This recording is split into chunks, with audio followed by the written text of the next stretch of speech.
Orígenes de la civilización adámica. Leyendo el pasado. Una noche, Joeban y Aldis cambiaban impresiones en aquella misma terraza desde la cual vieron la consagración de los 10 postulantes al servicio de Numú.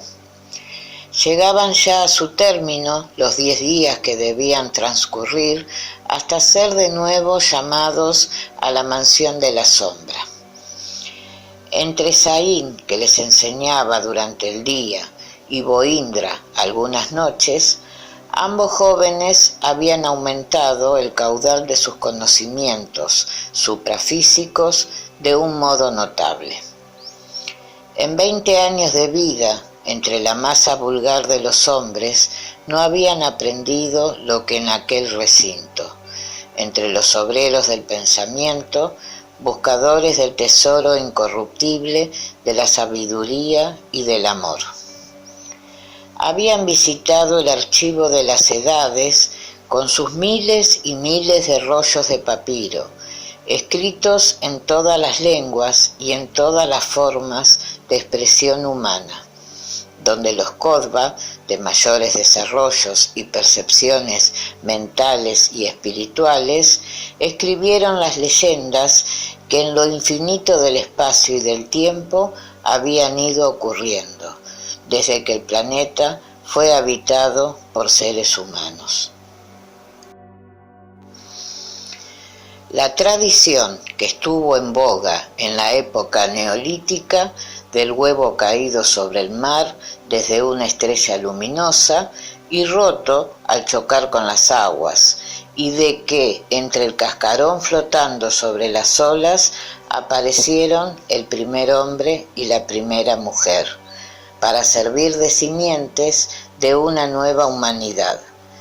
No era ya para ellos más que una figura simbólica, pues los rollos del papiro del archivo de las edades les habían dicho, con datos y con pruebas, que el origen de la humanidad sobre la tierra era mucho más antiguo y era el fruto de una larga evolución a través de todas las formas de vida que pueden observarse en la magnífica y fecunda naturaleza. Habían comprobado que 30.000 años atrás, gran parte de los continentes asiático y europeo eran una inmensa sábana de aguas congeladas en las llanuras y en los valles, y que sólo una vasta cordillera de montañas, desde los Pirineos hasta el Himalaya, fue habitada por los hombres del hielo, en inmensas cavernas labradas por ellos en lo más alto y escarpado de las mesetas rocosas. Allí estaban los trozos de piedras grabadas con figuras y símbolos, tomados de las mismas manifestaciones de la naturaleza, cuando el hombre era todavía incapaz de crearse un lenguaje adecuado para hacerse comprender de la posteridad. Habían visto un grabado en piedra rojiza que encerraba toda la historia de un caudillo de la época neolítica. Una mujer tendida sobre hojas de hierba, sacando ella misma del lóbulo materno su párvulo recién nacido y unas frutas desconocidas entonces. Esto quería decir que aquel caudillo nació cuando esa fruta estaba en sazón.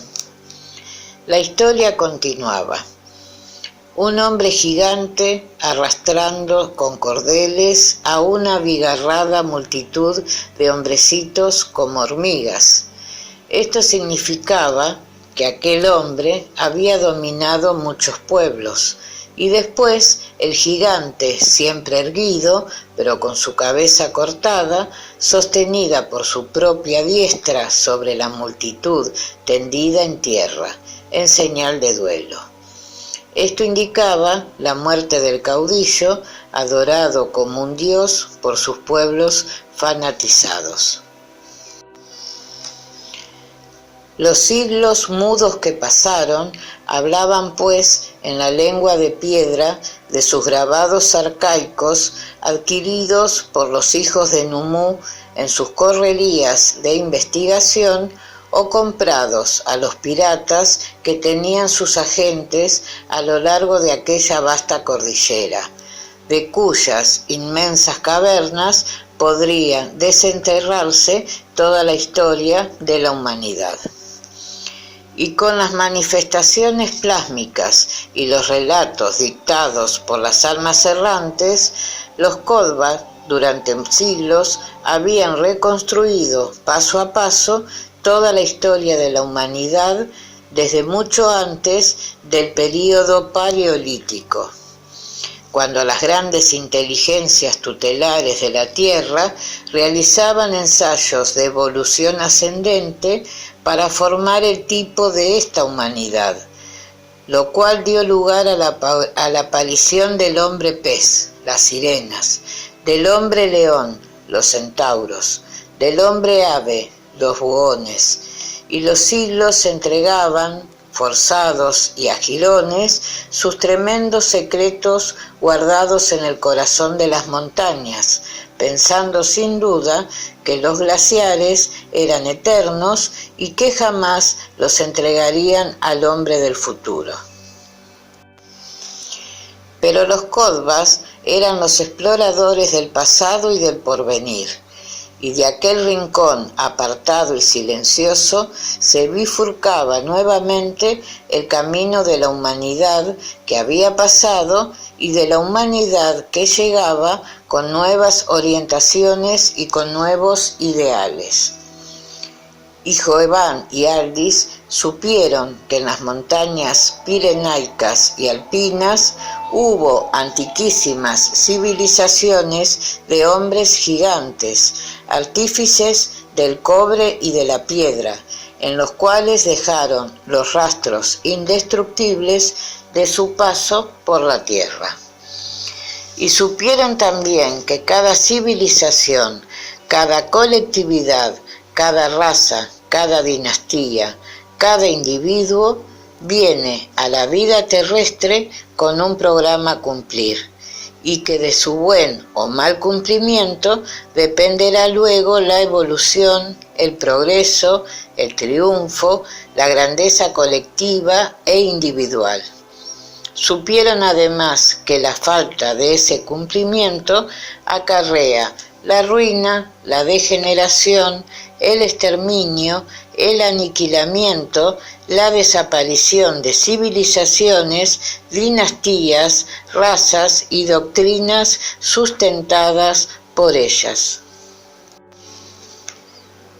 Y a través de los inmensos secretos arrancados a los siglos por los hijos de Numú, misioneros de la sabiduría y del amor, Joebán y Aldis se vieron como dos avecillas en una inmensa bandada que había bajado a la tierra para abrir todos juntos un nuevo camino de progreso y de paz a la humanidad. Desde la cumbre del inegoísmo personal a que habían sido llevados por inesperados acontecimientos, vieron demasiado pequeños sus deseos y sus dolores de hombres, demasiados injustos en querer precipitarse a reconquistar el mendrugo de dicha momentánea y efímera que habían perdido. Vieron a sus esposas y a sus hijos como avecillas también, que junto con ellos habían emprendido un vuelo hacia esta tierra para traer en el pico, acaso nada más que un grano de trigo que, sembrado en el lugar y medio ambiente apropiado, fuera en el futuro un hermoso plantel de trigales dorados. Tales eran las conversaciones que sostenían Joebán y Aldis a la luz de las estrellas sobre la terraza del patio de las palmeras, comentando los nuevos conocimientos que abrían también nuevos horizontes a sus esperanzas y a sus anhelos. La luna se ha ocultado ya, y es hora de que me sigas a la mansión de la sombra, dijo la voz de Saín desde el descanso de la escalera por la cual debían subir. Vamos, dijeron ambos jóvenes, levantándose para seguirle. Entonces pudieron darse cuenta más claramente de que aquel enorme edificio tenía forma cuadrangular en su planta baja y circular en el piso alto, con terrazas salientes y escalonadas en las distintas partes del edificio, que aparecía desde fuera como una torre demasiado baja en relación a las vastas dimensiones de su base, que sería, puesta en nuestras medidas, de unos 40.000 metros cuadrados. Era esta inmensa mole de piedra, pues, como una ciudadela amurallada que estaba completamente rodeada de bosques de plátanos, de acacias, de palmeras, de fresnos y de ciruelos. La hiedra cubría casi por completo la parte de sus gruesos murallones. Cuando terminaba el bosque, se veía un ancho canal de agua del Nilo que rodeaba toda la plantación y hacia la cual no podía llegarse sino por el mar o por un puente que tendía su inmenso lomo de piedra hacia la pradera, como un enorme monstruo marino que se hubiese atravesado en el anchuroso y profundo canal. Este puente estaba cerrado al exterior por el mismo cerco de piedra que se alzaba a la orilla exterior del canal. Como se ve, era un refugio seguro para los perseguidos por los odios de los hombres.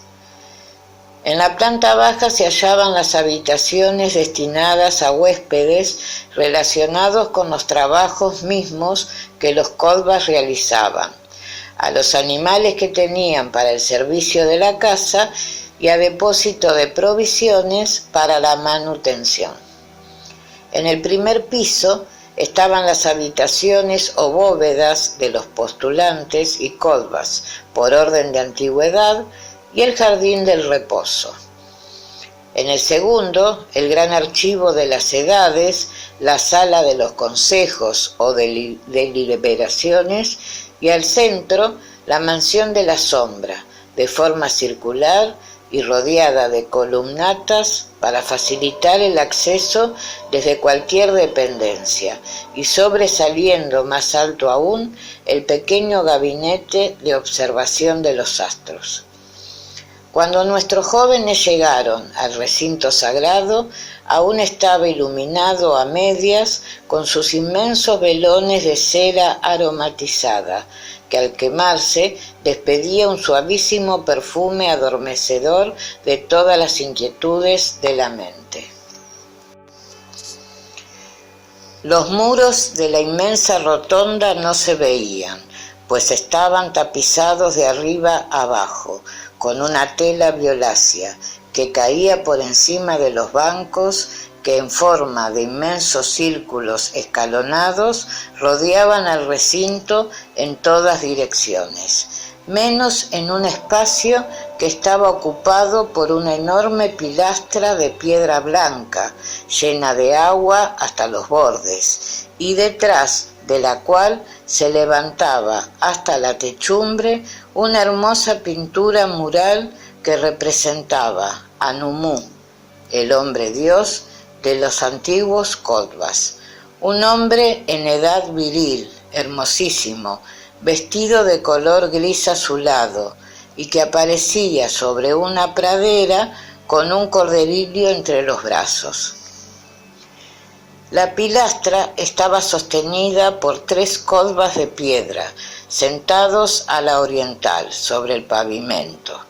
Igualmente, los pedestales en que estaban embutidos los velones eran Kodvas de piedra esculpidos en el muro, que sostenían con sus manos los grandes cirios de cera, que se consumían lentamente para dar luz al vasto recinto.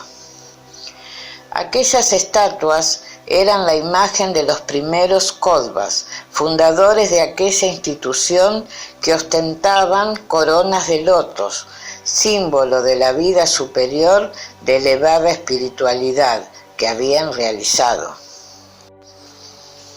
Según su credo y su tradición, Nummu había venido en una edad lejana desde una estrella más lejana aún, a la cual llamaban Siria, y había traído aquellos 10 Kodvas para base y fundamento de la vasta obra espiritual diseñada por los grandes guías de la evolución. Pero la construcción aquella era relativamente moderna para ellos, pues solo contaba 10 centurias.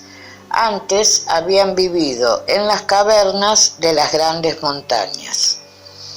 Delante de la pilastra, en semicírculo doble, había 2 estrados de piedra blanca tallada con respaldos que podían contener 200 hombres sentados y estaban destinados a los Kodvas de facultades psíquicas mayormente desarrolladas.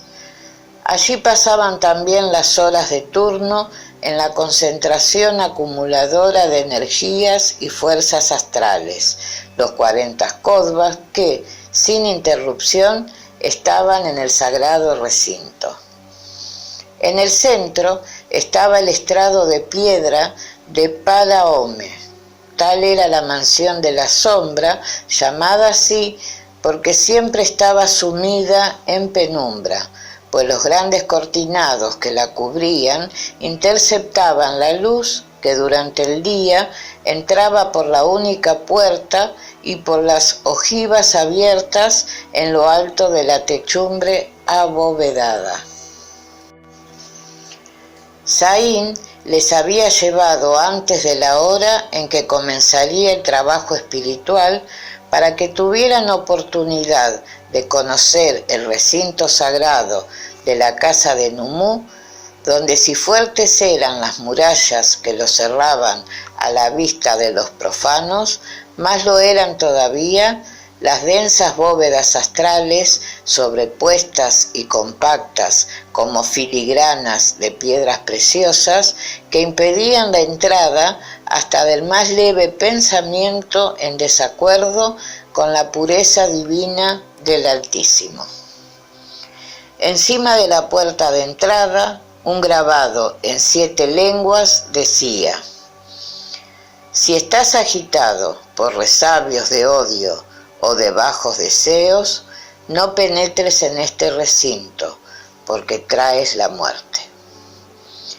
Y era tradición que se habían quedado muertos repentinamente algunos grandes sensitivos por la entrada imprevista de audaces, ignorantes o descreídos que sin la altura de miras necesaria se habían refugiado allí para libertarse de una muerte espantosa merecida por delitos propios o a la espera de acontecimientos materiales que modificaran la situación. Por eso nadie entraba allí sino después de los 40 días llamados de purificación, y en los cuales el sujeto hubiese dado pruebas de sus intenciones rectas. Joeban y Aldis fueron colocados entre los sitios destinados a los potunances y en silencio y quietud esperaron. Los 40 Kodvas del turno estaban en el estrado delantero y parecían de piedra, como las estatuas que sostenían la pilastra y los velones. El resto de la vasta morada estaba desierto. Una clarinada suave y profunda, repetida 3 veces, era la señal de la llegada al recinto de los demás Kodvas. El Para-Ome llegó el primero, y tras él los 10 Kodvas de más edad, que le acompañaban aquel día de la consagración y que fueron a sentarse en el círculo que quedaba inmediatamente detrás de él. Y empezaron a entrar en filas de 10 en 10 cosbas por aquella arcada ancha y baja que era la única entrada al vasto recinto. Los últimos 10 llevaban pebeteros que exhalaban el humo perfumado de igual esencia que la que emanaba al consumirse la cera de los velones, y los depositaban encima de los bordes de la pilastra con agua. Después cerraban la puerta y 7 quedaban de pie junto a los velones. El paraome se dirigía hacia la pilastra, tocaba el agua con sus manos y decía: clara como esta agua que refleja la imagen de Numú sea nuestra mente. Como este humo perfumado suba hasta Numú nuestro pensamiento. Como la luz de estos cirios sean apagados cerca de Numú nuestros humanos deseos. Los 7 colbas de pie junto a los velones apagaban su luz amarillenta y todo quedaba a oscuras. Enseguida invadía una sensación de completa soledad a causa del profundo silencio, hasta que empezaba a oírse, suavísima, extraterrestre, casi divina, una lira cuya melodía semejaba una plegaria sollozante primero, serena después y por último arrobadora y extática, como si el alma de la lira fuera también un alma humana en contacto con la divinidad. En esta noche serán Jehová y Aldis los favorecidos por los tesoros de Numú, atraídos con el esfuerzo mental de todos aquellos codbas consagrados a la sabiduría y al amor. Saín les condujo hasta el estrado del paraome, que tenía una especie de tarima donde les hizo sentar en forma que les servían de respaldo los soportes del estrado. La divina lira terminó su plegaria de armonías y el paraome, colocando sus manos sobre las cabezas de ambos jóvenes, dijo en alta voz: que Numú haga la luz en vuestro camino. A los pocos momentos, una luz azulada, suavísima, empezaba como a diseñar resplandores, aligerando la penumbra en el sitio en que estaba la pilastra del agua, los pebeteros y la hermosa decoración mural con la imagen de Numú, caminando por una verde pradera florecida, abrazado con el cordero, símbolo de la humanidad. Pero no se veía ya ni la pilastra, ni la decoración, ni los pebeteros. Era la luz azulada y mortecina que tendía celajes opacos al principio y vividos y fulgentes después, hasta que claras imágenes empezaron a diseñarse vivas y transparentes. Y los que no habían caído en hipnosis contemplaron la esplendente visión plasmada por las fuerzas astrales. En un valle iluminado por un sol naciente, se encontraron de pronto 6 seres humanos, jóvenes, hermosos y felices. Eran amigos y se amaban desde hacía mucho tiempo. Una misteriosa cita les unía de nuevo, en ese instante en que iban a despedirse, para bajar a la tierra en cumplimiento de la parte que les correspondía en la gran misión redentora de la humanidad terrestre. Joeván y Aldis se reconocieron a sí mismos en 2 de aquellos seres, y en los otros 4 vieron con nítida claridad a Sofía, Milcha, Adamo y Evana, todos en estado espiritual y en los planes astrales. Después, y ya en el plano físico, vieron en forma que no había lugar a dudas, reflejado claramente el hogar donde cada uno nació, después el desposorio secreto de Aldis y Micha, las nupcias de Jehová y Sofía en la isla aquella, después de la fuga, el nacimiento de los dos pequeños como un beso del Altísimo sobre las almas que se amaban. Otra vez estaban unidos aquellos 6 seres como el día aquel de la cita misteriosa en el valle astral, iluminado por un sol naciente. Joeván y Aldis lloraban lágrimas mudas y sin sollozos, dominados por una emoción profunda, indescriptible. Entonces se oyó la voz suave y serena del Paraomne que decía: aquí termina el dominio del pasado y comienzan a plasmarse los propósitos que hicisteis y que si sois fieles a ellos realizaréis en lo que os resta de vida terrestre. La luz que diseñaba resplandores se apagó, quedando la vasta sala de nuevo sumergida en tinieblas. Otra vez la lira desenvolvió la huedeja armoniosa de su plegaria como un canto de amor heroico y sublime hasta la inmolación. Cuando cayó la lira, la luz azulada empezó de nuevo a diseñar bocetos, imágenes, lugares, escenas llenas de vida emotiva, con dolores y con alegrías, con virtudes heroicas y con lamentables errores, como es la vida humana en la tierra. Se vio a Milcha y a Sofía con los niños en la caverna, protegidos invisiblemente por Gaudes y su legión de espíritus afines, y en lo material por Madina y toda la familia herreniana, domesticada y criada por él. Vieron libertarse de su materia el espíritu de Sofía, luego el de Milcha, y que los niños ya adolescentes se unían para formar una nueva familia.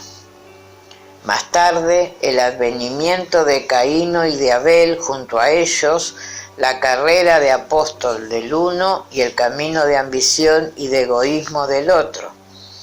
Vieron la inmensa luz que se hacía en torno del apóstol, luz que se derramaba como un río caudaloso por toda la humanidad, arrastrando inmensas muchedumbres a purificarse en esa corriente de aguas que emanaban claridad, paz, dicha y amor. Se vio luego la bóveda de Jehová y él dormido en su lecho.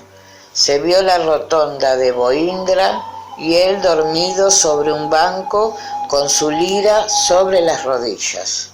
De pronto, un estremecimiento suave sacudió el cuerpo envejecido del Córdoba poeta y su espíritu libre ya de su pesada vestidura de carne salió de la rotonda y entró en la bóveda de su hijo, cuyo doble etéreo se levantó del sitio mismo en que yacía su cuerpo, y feliz como en un arrobamiento de éxtasis, se abrazó con el cuerpo astral de Boindra diciendo: gracias al Altísimo que me llegó sin tropiezos la hora de mi libertad. Bendito sea Dios que me permite continuar mi tarea en tu materia joven, vigorosa y fuerte, le contestó el anciano.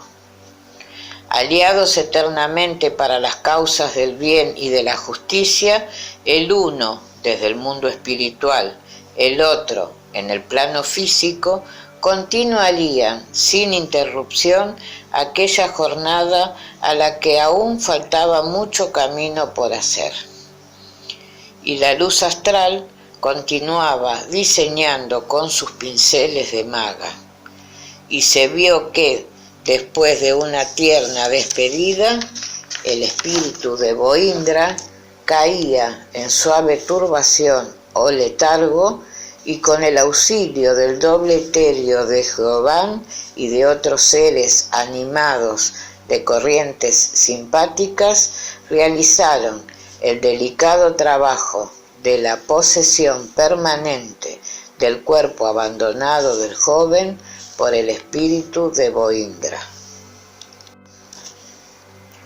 Cuando Jehová vio que el cuerpo mental del que fue su padre estaba ya en pleno contacto con aquel cerebro que él había animado, cortó el lazo fluido que aún le unía con su materia y se alejó hacia el valle aquel de la cita misteriosa, iluminado con los resplandores de un sol naciente. Allí le esperaban Sofía y Milcha. Se miraron, se reconocieron y se les vio confundidos en un estrecho abrazo. ¿Y yo? ¿Y yo? Gritó Aldis, sin poderse contener en ese instante, viendo que su imagen faltaba en aquel divino cuadro de amor y de felicidad. Este clamor súbito de Aldis, que el Paraome no tuvo tiempo de evitar, cortó la visión y la sala quedó nuevamente a oscuras. Los 200 kodvas de los estrados delanteros y Aldis fueron sacados en camillas por los demás kodvas, pues habían sufrido una fuerte conmoción en su sistema nervioso. Debido al grito inesperado del inexperto joven, y era necesario un reposo absoluto para que volvieran a su estado normal. Fueron conducidos a la rotonda o jardín del reposo de Boindra, que era a la vez la enfermería de la casa de Numú, y recostados en los grandes bancos de piedra, cubiertos de pieles, quedaron solos los enfermos con el Paraome, Boindra y 6 kodvas más, cuyas facultades magnéticas y mentales les hacían aptos para estos casos. Unidos los 6 por las manos, pero con los rostros vueltos hacia afuera, se quedaron quietos como estatuas de piedra, de pie, erguidos, tan cerca como les fue posible de aquellos a quienes querían aliviar. Boindra tomó su lira y empezó a ejecutar una melodía suavísima, apenas perceptible. El Paraome paseaba su mirada investigadora por cada uno de aquellos hombres semi-muertos que, tendidos entre mantas de pieles, no daban señal ninguna de vida, mientras los 6 que formaban cadena habían desaparecido entre una hoguera de rayos luminosos que, partiendo de sus cuerpos, se extendían como flechas hacia el cerebro y el plexo solar de cada uno de los enfermos.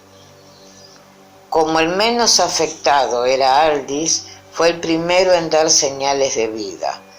Después de unos instantes abrió los ojos y se incorporó. El Paraome se le acercó. Iba a hablar para pedir disculpas por el inmenso mal que había causado, pero el Paraome le puso un dedo en la boca para que callase y, acariciándole la cabeza, trataba de devolverle la confianza y la tranquilidad. Mientras tanto, los rayos luminosos iban invadiendo todo el recinto y las plantas empezaban a emitir también corrientes como ondas de luz sonrosada y tibia. El agua de la fuente se encrespaba en pequeñas burbujas y ondulaciones, como si absorbiera y tragara sedienta aquellos rayos de luz y aquellas ondas, que ya formaban como un gran incendio sin ruido y sin llamarada, porque semejaba como una inmensa nube luminosa y cálida que lo envolvía todo, absolutamente todo. La melodía de la lira se esfumó como en un suspiro, y un silencio profundo reinó en aquel recinto. La nube luminosa se fue diluyendo, esfumándose hasta desaparecer por completo, y pudo verse al Paraome y Boindra que hacían sentar a los 6 de la cadena al borde de la fuente, y que ellos, alzando agua en el hueco de sus propias manos, bebían de ella gran cantidad. Luego hacían beber de esa misma agua a los enfermos que ya se habían incorporado.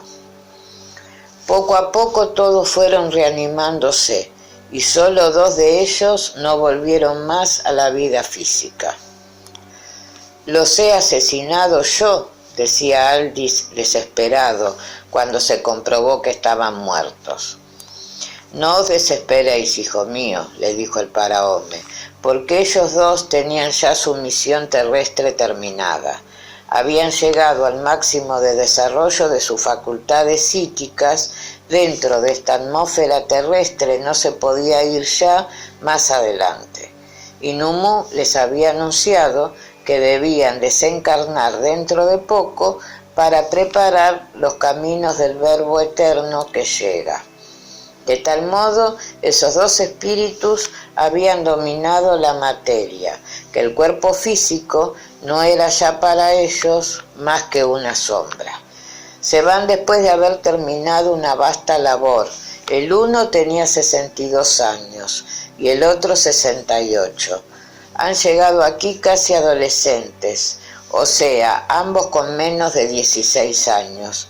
Su partida al mundo de la luz era esperada entre nosotros de un momento a otro, pues el grado de su lucidez y sensibilidad era tal que sentían a largas distancias el dolor humano, sobre todo si ese dolor o angustia lo sufrían seres pertenecientes a la alianza de Numú. Cuando vosotros fuisteis capturados por los piratas, ellos 2 sintieron vuestro clamor, y ordenamos entonces concentración de fuerzas mentales para que fuerais traídos a Negadá y poderos salvar de sus garras. Nuestro Kodva Saín os esperó en la costa, ya lo recordaréis, y os compró por orden nuestra al pirata que os había apresado. Aldis no salía aún de su estupor, y no podía olvidar que su grito inoportuno había causado la muerte a aquellos 2 Kodvas que yacían rígidos sobre los bancos de piedra del recinto. Los demás iban incorporándose y todos, uno a uno, fueron dejando un beso reverente y silencioso en las frentes, tibias aún, de los Kodvas libres, como llamaban ellos a los muertos. Después se alejaron sin hablar palabra. El Paraome se alejó también, y Boindra condujo a Aldis a su bóveda particular, donde encontraron a Jovan como bajo la impresión de un gran susto. «Murieron 2», dijo apenas les vio entrar. «Morir es palabra que no se dice jamás en la casa de Numú», le dijo casi con severidad Boindra. «2 hombres se han libertado, querrás decir, hijo mío». «Pero, ¿cómo gritaste, Aldis? ¿Cómo fue eso?»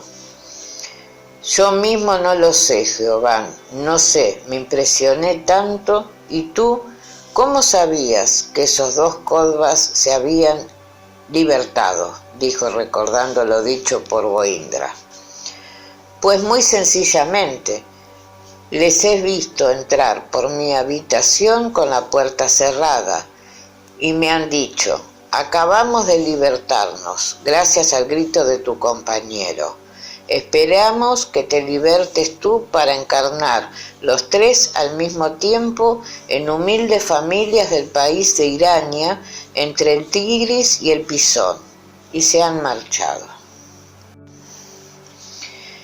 «Quiere decir que tienes una cita importante para después de tus días terrestres», dijo tranquilamente Boindra, mientras los 2 jóvenes no conseguían dominar aún la impresión y el estupor que todos estos acontecimientos les producían.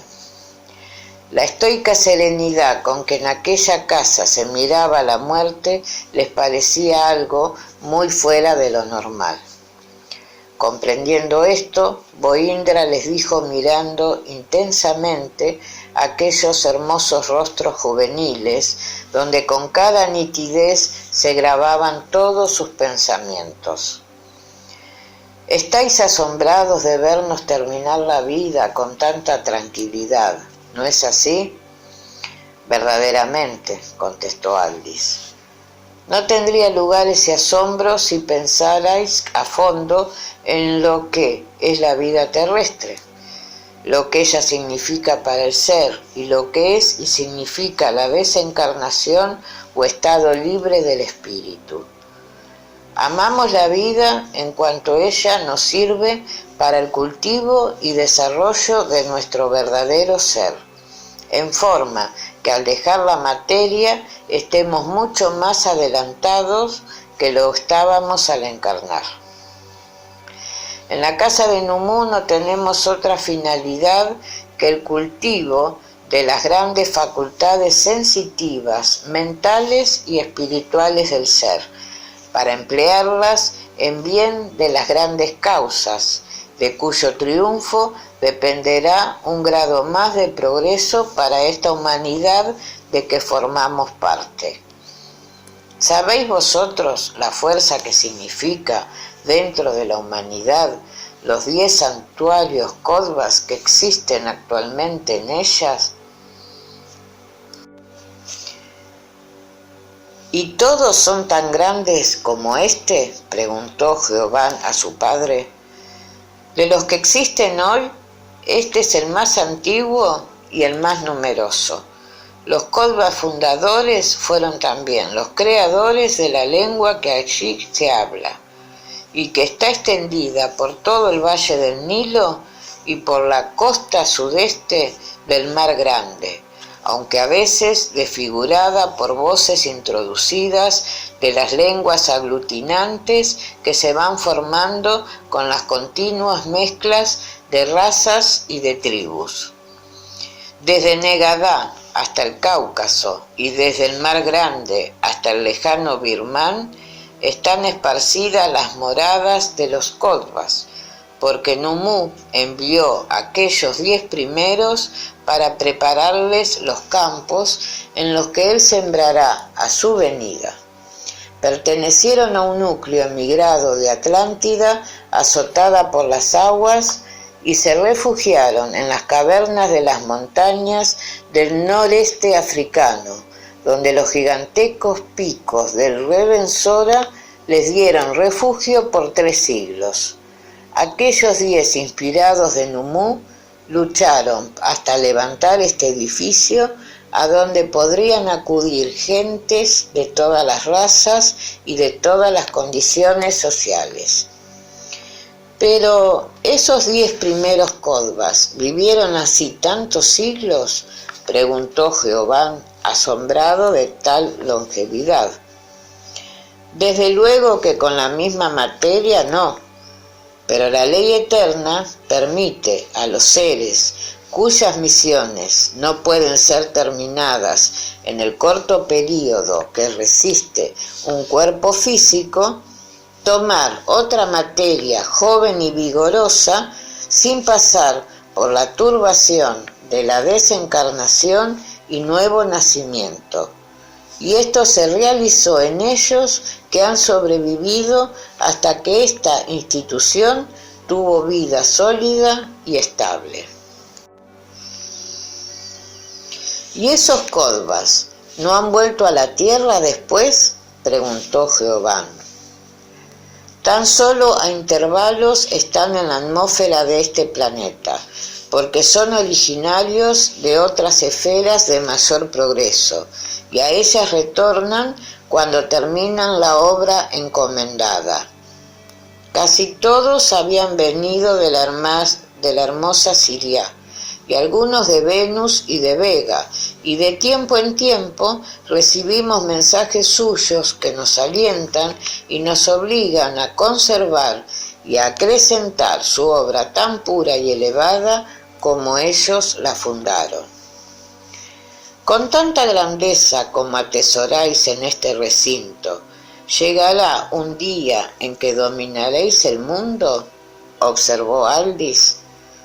Boindra movió la cabeza negativamente y contestó: no es esa nuestra misión, y el día que nos mezcláramos con las muchedumbres ambiciosas de poder y de dominio, perderíamos toda esta fuerza suprafísica que nos rodea.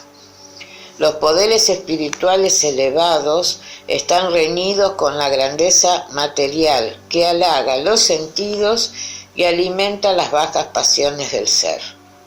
El Kodva, para ser digno de su nombre, que significa corona, o sea, lo más alto a que se puede llegar el ser humano en la tierra, debe empezar por dominar en absoluto sus pasiones y sus deseos de hombre.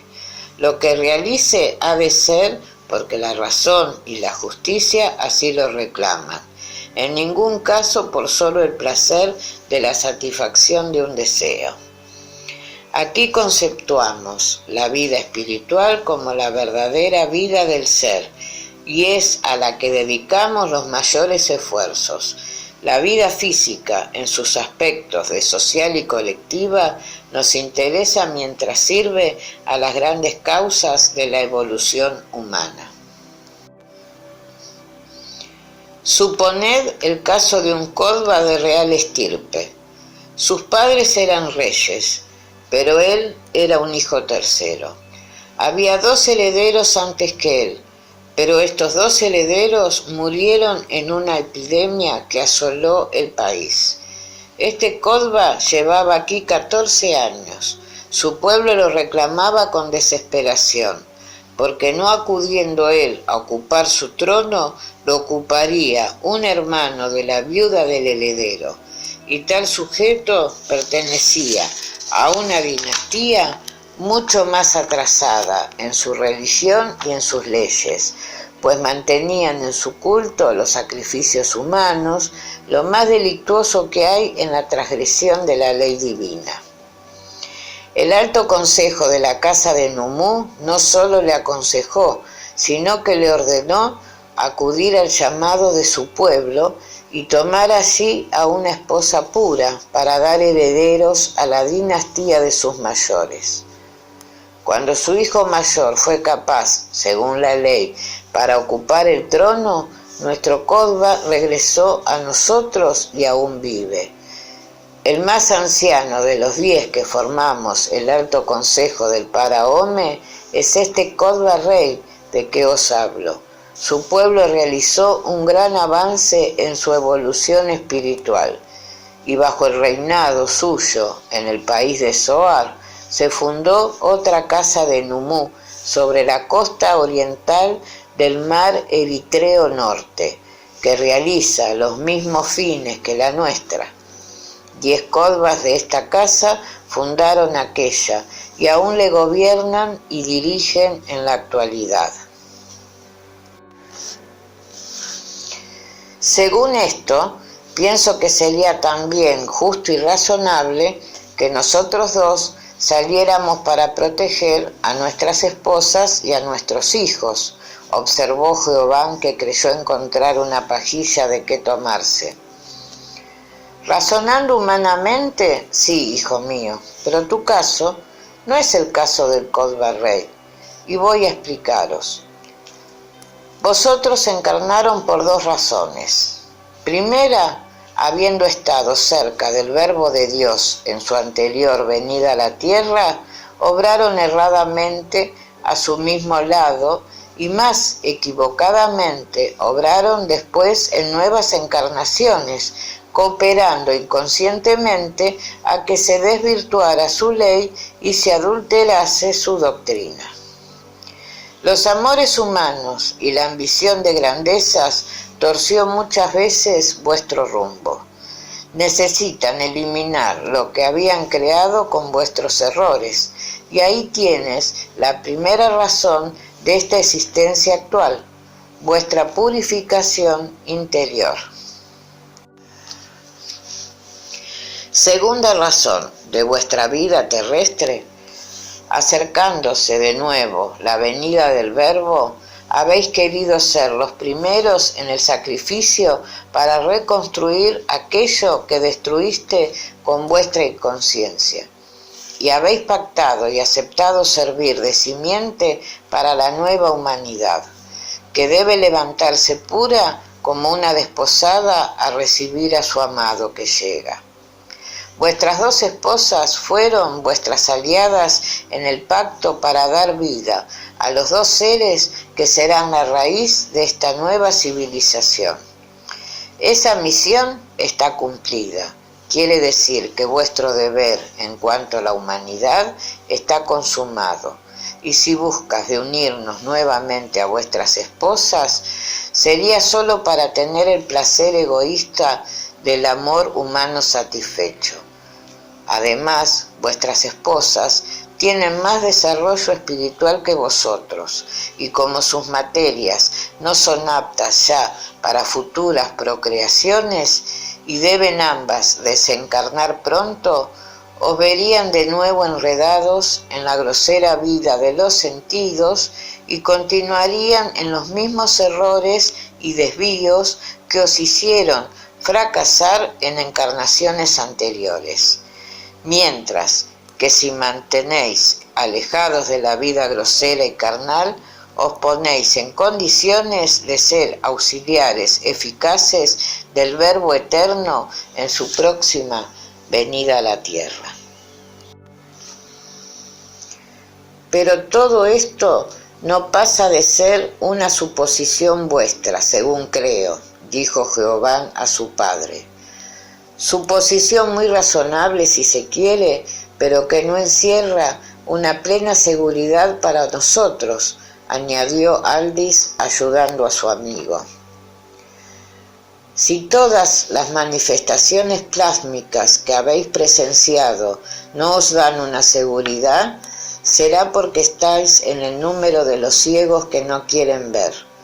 Pero, apartándonos de las cosas puramente espirituales, decidme con toda lealtad y franqueza.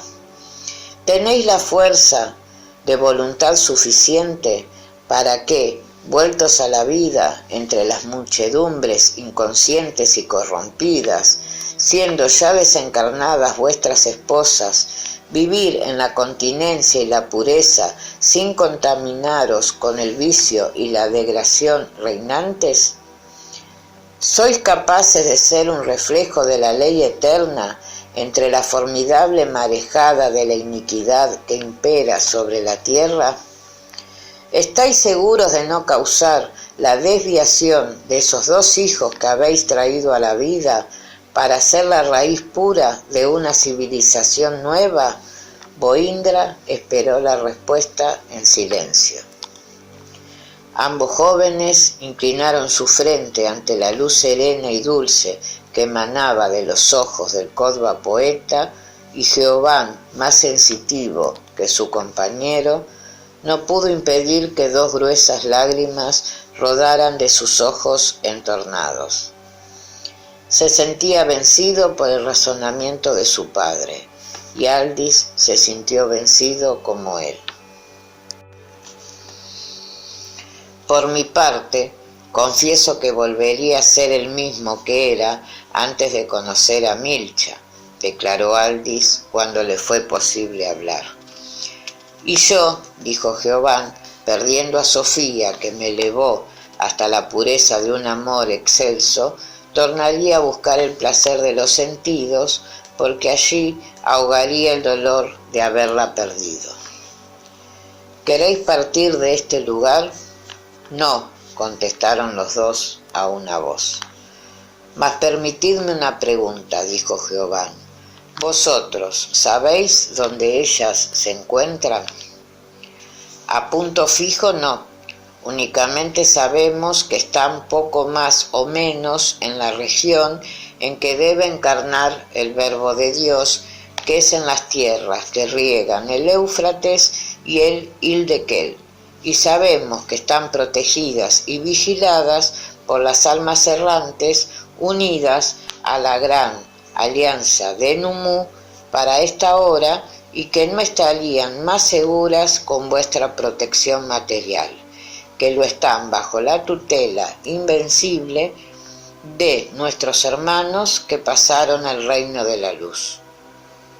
Vosotros sabéis tanto como yo en este sentido, pues ellas mismas os han manifestado su actual situación, y las grandes fuerzas astrales de que disponemos os han revelado en forma inequívoca que todo esto es una realidad. Meditadlo, vosotros que aún tenéis mucho tiempo para elegir con entera libertad vuestro camino.